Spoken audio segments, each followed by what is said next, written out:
All right, now let's see how we can use actions. So here in app components template, I'm going to add a button, call it increment, handle the click event, and bind this to the increment method of our component.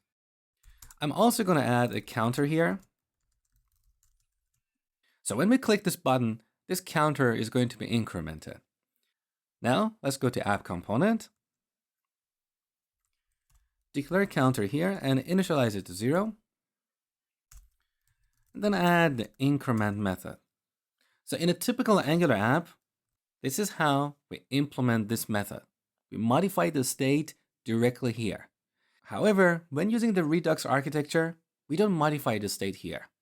Instead, we dispatch an action. This action goes in the store. The store knows our root reducer, so it passes the action to the root reducer.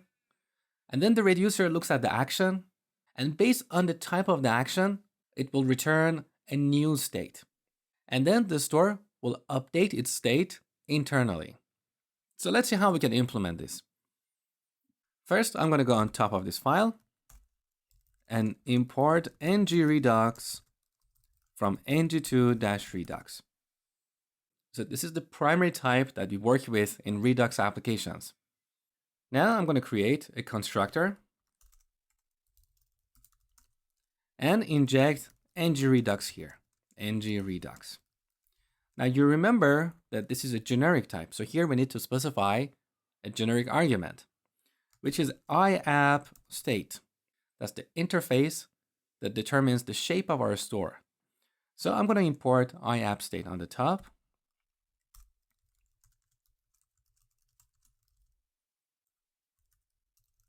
Like this. Now back in the constructor, I'm going to apply the private modifier here so we can access this in the increment method. Now instead of modifying the state directly, we're going to call this .ngredux.dispatch. Here we need to pass an action object. And as you learned earlier, an action is a simple object that has a type property.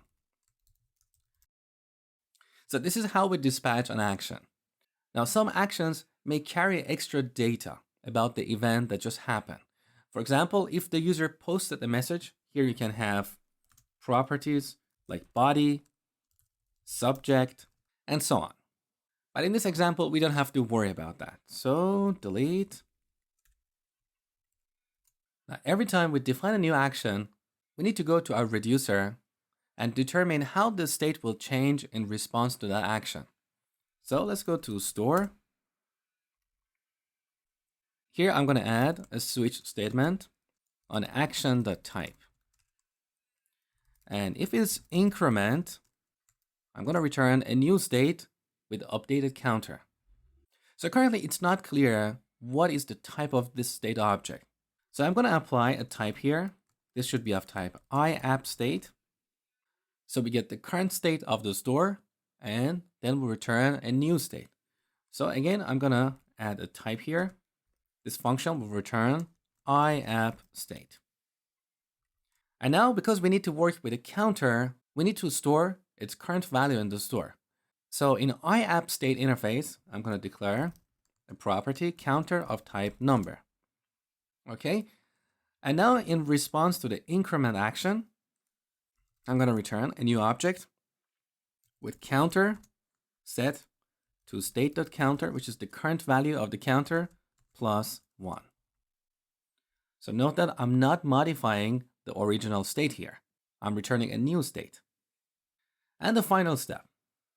Earlier in app module, here we passed the initial state of our store. Now we have a red underline here because our store now has a counter property that we have not initialized. So back in app module, I'm going to set counter to 0. So let's quickly review the steps and then I will show you how to improve this code. In the app component, we injected ng-redux in the constructor, and in the increment method, instead of modifying the state directly, we dispatched an action. Then we went to our store, we modified the root reducer, and added support for the increment action. Now, as part of this, we also had to modify iAppState. So now we have this counter property. And finally, in the app module, we modified this line here to set the initial state of our store. Now, there are a couple of things we can improve in this code. The first issue I see here is the use of this magic string in two different places. We have used this in the app component and also in the store. Now, the problem with this is that we have duplicated this in two different places, and if we have a typo in the code, our code is not going to work. So it's better to extract this into one place, define it as a constant. So this way we won't have a typo problem, and if we want to change this to something else in the future, there is only one place we need to change.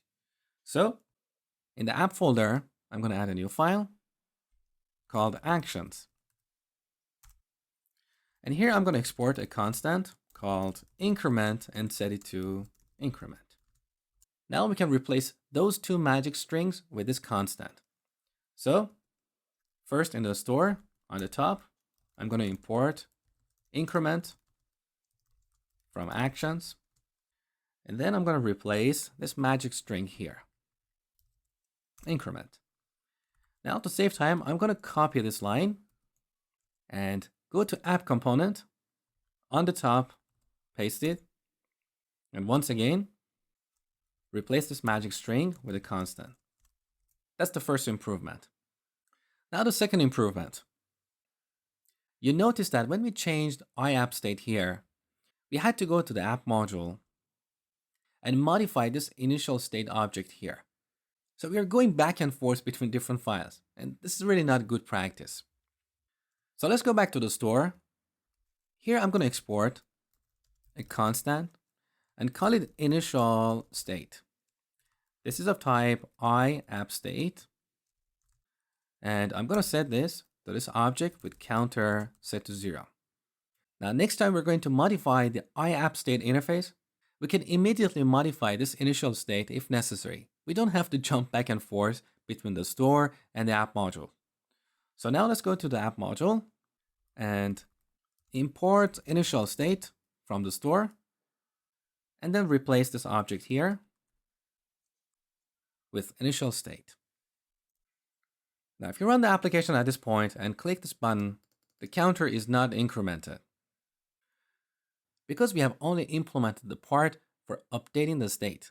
Reading the state from the store is something else, and that's what we're going to look at in the next lecture.